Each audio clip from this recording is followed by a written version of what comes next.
At 12:47 p.m., under the buzzing fluorescent lights of a midtown diner filled with the smell of burnt coffee and lunch-hour impatience, Riley Miller steadied a wobbling tray against her hip.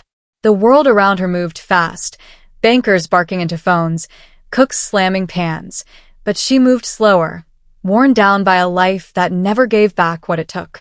Then the door burst open.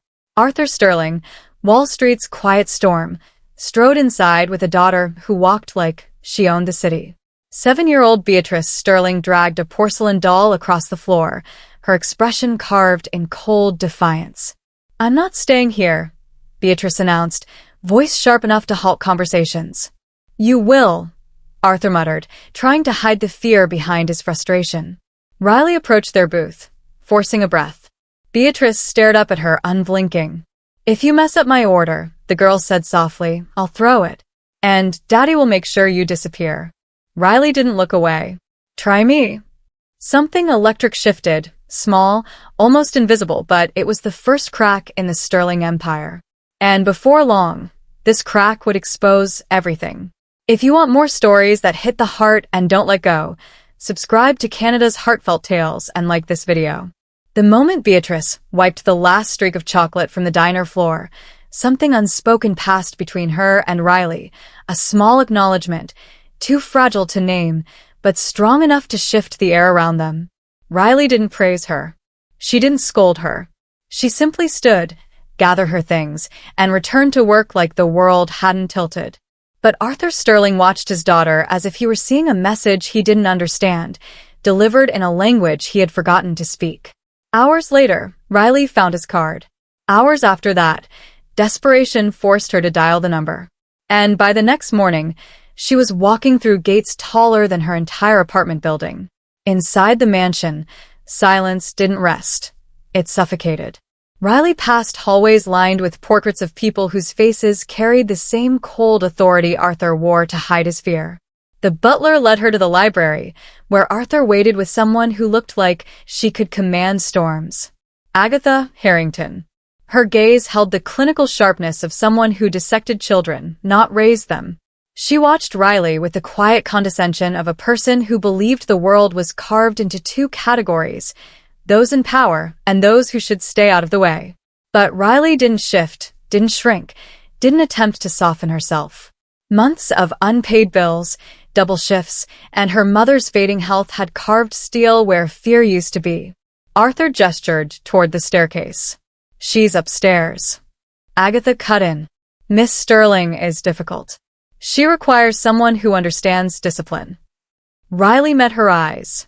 "She requires someone who sees her."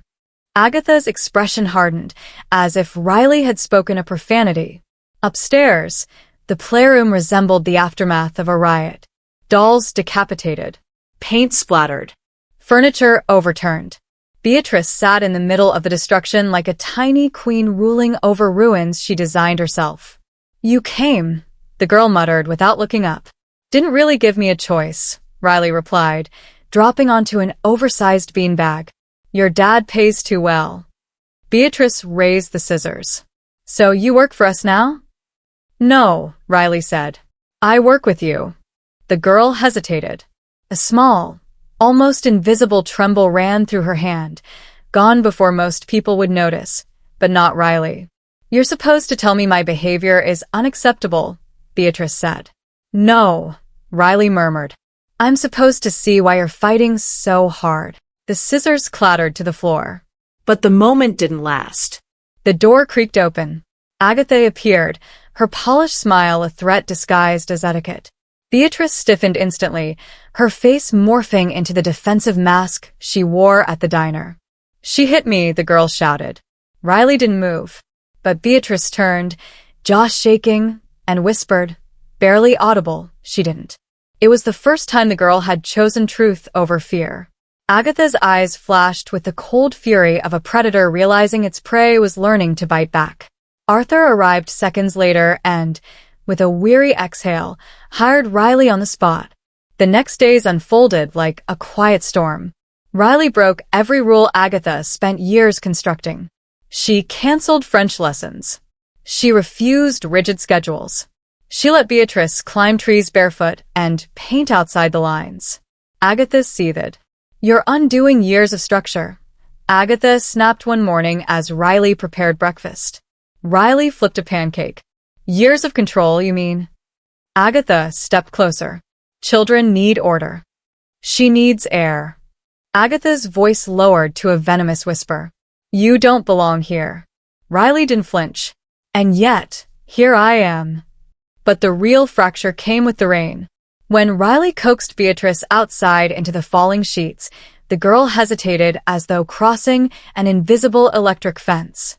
"We'll get in trouble," Beatrice whispered. "Then let's make it worth it," Riley said, pulling her into the storm. Mud splashed. Water sprayed. Laughter, thin at first, then wild, burst from a girl who had forgotten what joy felt like. When Arthur and Agatha appeared in the doorway, Beatrice froze. Agatha pointed sharply. "Look at her, sir. Sick, soaked, filthy. This is child endangerment." Arthur's fear rushed to the surface. "Riley, she was hospitalized last year. What were you thinking?" Riley stepped forward. "She was laughing. Laughing doesn't keep her alive.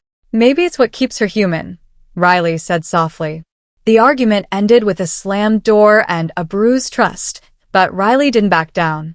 Not when Beatrice clung to her that night, not when the nightmares returned, and certainly not when she noticed the pills. 2 pink tablets. Same tray. Same timing. Same glass of juice. Riley blocked the bedroom door. "What are those?" Agatha didn't blink. "Supplements. They look like sedatives." Agatha's smile sliced clean through the air. "You don't know anything about medication." "I know when a child is being drugged," Riley said. Agatha's mask slipped. For the first time, Riley saw something monstrous in her eyes, an ownership, a hunger for control so deep it eclipsed any affection. Riley flushed the pills. And Agatha whispered the words that proved everything. "You have no idea the trouble you just invited." The withdrawal shattered Beatrice. She screamed into pillows, unable to sleep. She shook uncontrollably at dawn. She begged for the quiet feeling she used to get from the pills. Riley stayed with her through every hour of it. She read stories. She sang songs. She held Beatrice when the fear became too much. By the 4th day, the fog lifted. Beatrice woke early, padding into the kitchen in pajamas. "I want to make pancakes," she said timidly. Riley blinked. "You do?" Beatrice nodded, reaching for the flour. It spilled everywhere. The girl gasped in panic. Riley laughed softly. "Messy is fine." Beatrice slowly smiled. Arthur, drawn by the sounds, appeared in the doorway. He froze at the sight before him. His daughter laughing, hair tangled, countertop covered in flour, Riley guiding her hands. He covered his mouth with a trembling hand.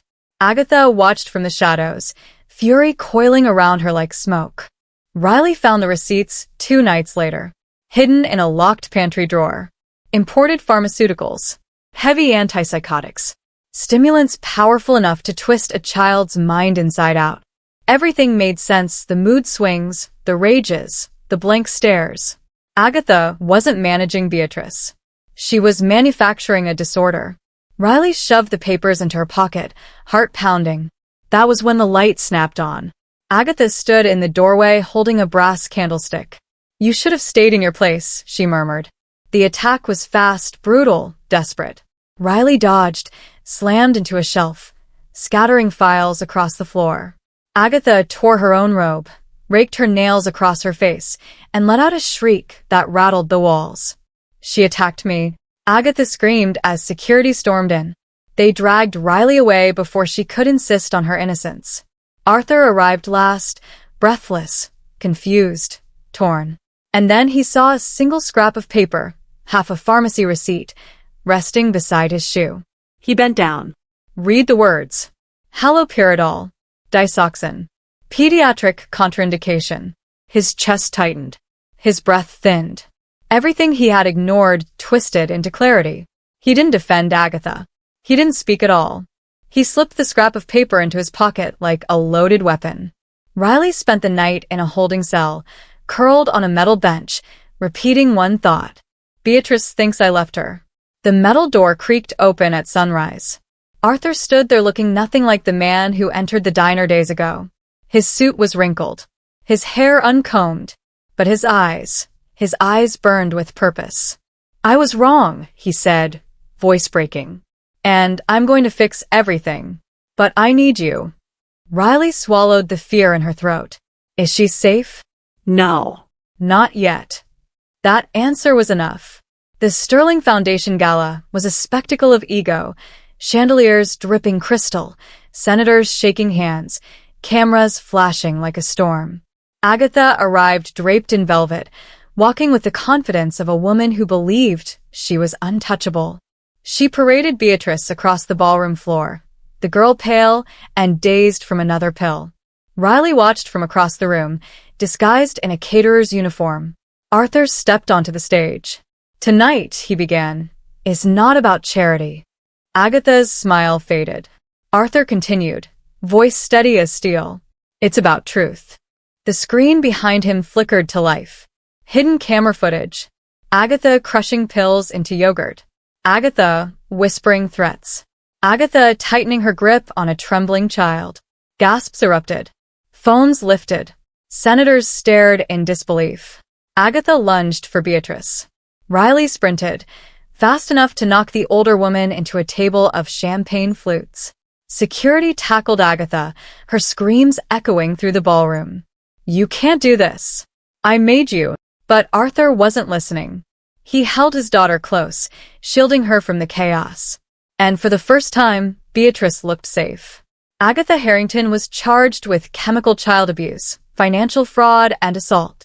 Every secret she had buried in the Sterling home surfaced in a single tidal wave of justice. The world saw her crimes. The courts handled the rest. And the sentence was long enough that she would never walk free again. Beatrice didn't ask about her. She stopped waking up screaming. She started learning to ride a bike. She laughed more than she cried. She began to trust that people stayed when they said they would. And none of that happened because of discipline. It happened because someone finally chose her instead of controlling her. But as peace settled over the Sterling home, another storm brewed just beyond the horizon.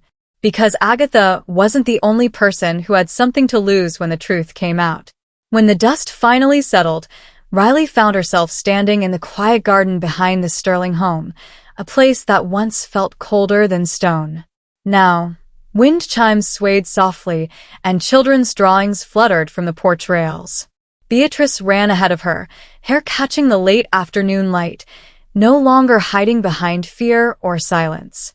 Arthur watched them from the steps, not as the distant figure she first met, but as someone learning, day by day, how to show up. Riley didn't pretend the journey had been easy. She knew what it cost to confront someone who thrived in the shadows. But she also understood something she hadn't allowed herself to believe in a long time. One act of courage could rewrite an entire household. The girl who once tested every boundary now reached for her hand without hesitation, and that small gesture felt like the clearest proof that healing was possible.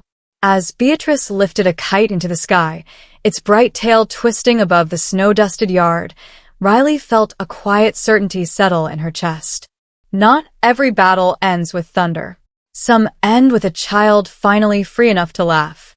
If this story touched you, don't forget to like, share, and help Canada's Heartfelt Tales grow by subscribing. Your support brings more stories like this to life.